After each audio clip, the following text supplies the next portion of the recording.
Hi, your name is Jeff Brouse? Yep, Jeff Brouse. And you live, how far are you from Thief River, Jeff? Roughly 5 miles, 5.5 miles. Okay. And how long have you lived at your current home right now? We bought this farm place in 1995. Okay, and the problems you have are with the dairy that's located across the road from you. Could you give us a little background on the dairy? In other words, when did it first start up, the original owners? I believe the original owners started it up in like 97, okay, something like that. And how long did they stay in business? I think until 2002, 2003. Then they shut down, and what, do you know why they shut down? Bankruptcy. Okay. So they sold off the cows and they went elsewhere. They pretty much sold off everything, yeah. Okay, and then the dairy was stopped, and there was no cows out there. There was nothing going on. Since you were here at the time when the other dairy was here, was there problems with that dairy as well? What, you mean with the first dairy? Yeah, exactly. Yeah, there was problems with the first dairy, lots of problems. Okay, and was that, could you equate it to like mismanagement, not enough money, maybe improper equipment, that kind of thing? And there was a smell problem then? Probably all of the above, okay. Yeah. And so they shut down, and then when they shut down, was there a smell problem at that point after they shut down, or did the problem stop almost immediately? Problem pretty much stopped immediately. They had to clean out the pit when they were done, I think, and after that it was like 3 years of heaven. Okay, and then recently, how long was it that the new dairy started up? How long ago has that been? late 2005, early 2006. Okay, so it's been on ongoing operation for about 2 years. Yeah, pretty much. A little over 2 years. And when did you start noticing a problem with the smell after they started back up again? How long did it take? Within 6 months, I'm guessing, maybe less. Do you think that was during the time they were building up the herd, so to speak, and getting the operation flowing again? No, I think they just they slammed in a bunch of cows there and just started milking them. You know, it didn't take long for the stink to build up. And the bad thing with the new barn is they're using sand bedding, and they say it's great for cow comfort and everything, but it's a known fact that sand bedding will create no crusts on the lagoons, and without the crusts it's going to smell horrible. And not to drag this on, but we actually went to court today in Marshall County with the Attorney General's office and the MPCA, telling the barn that they had to put crust on the lagoons, and they're fighting it because it's, I don't know if it costs them more money or what. Well, let me ask you a question. You said crust on the lagoon. Did the previous owner, did he attempt to create a crust on there? It smelled very bad for years, and then the MPCA came in and made him put a crust on the lagoon.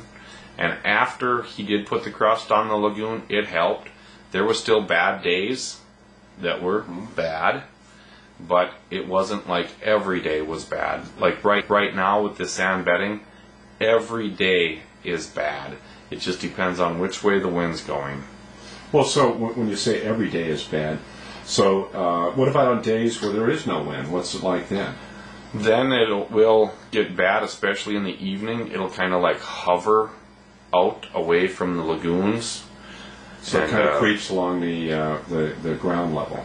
Yeah, I would say it stays lower down in the lower areas. Well, I noticed that your house is kind of on a knoll, so you're probably at least, just based upon what I can see, a good 25 feet, maybe higher than what the dairy is. Yeah, I would. Or the dairy lagoon has got to be at least 25 to 30 feet lower, elevation-wise, than you are. Oh, yes. So even with being 25 to 30 feet higher, it'll still creep up on you other days like that? Horribly. It can't go into the ground. It can't go straight down the ground. It comes rolling right up the hill. I'm just saying it'll stay more concentrated in some lower areas, but our house seems to be right in its path when it comes. It kind of has a laser beam effect, you might say. It's usually got it's called a plume, and the plume is usually about maybe 50 to 100 yards wide. And if you're in the plume, it is real bad. Well, describe what that's like when the plume hits your house. If you're outside, you run for the house. You can't open your windows. It permeates our home. We've got new windows that have been put all through this home 7 years ago. New doors, new siding, and they insulated the outside of the house and taped all the seams and taped all the window seams with that, and Tyvek the house and everything, and it just penetrates right through our home. So, and actually, when you get into your house and you have all the windows shut, and you say your windows are pretty airtight, it's still the plume, as you put it, will still come through and penetrate right through our walls of our home. So and it's nasty. So it's not just a question of chasing you from the outside, but the plume actually chases you into the end. So have you noticed any type of shortness of breath, headaches, nausea? Yes. And that's from the gas that comes off the lagoon? From hydrogen sulfide, and there's other gases too. The sad thing is there's only regulations on hydrogen sulfide.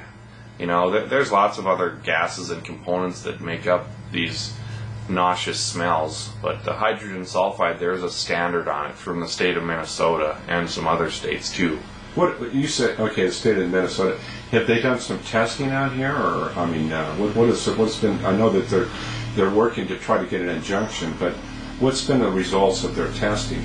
The MPCA has had their continuous air monitoring systems. I might call them cams in this interview somewhere. They've had their cams out here, and they've been getting very high readings, higher readings than they've ever gotten anywhere from any dairies or any operations, I think, in the whole state, they said.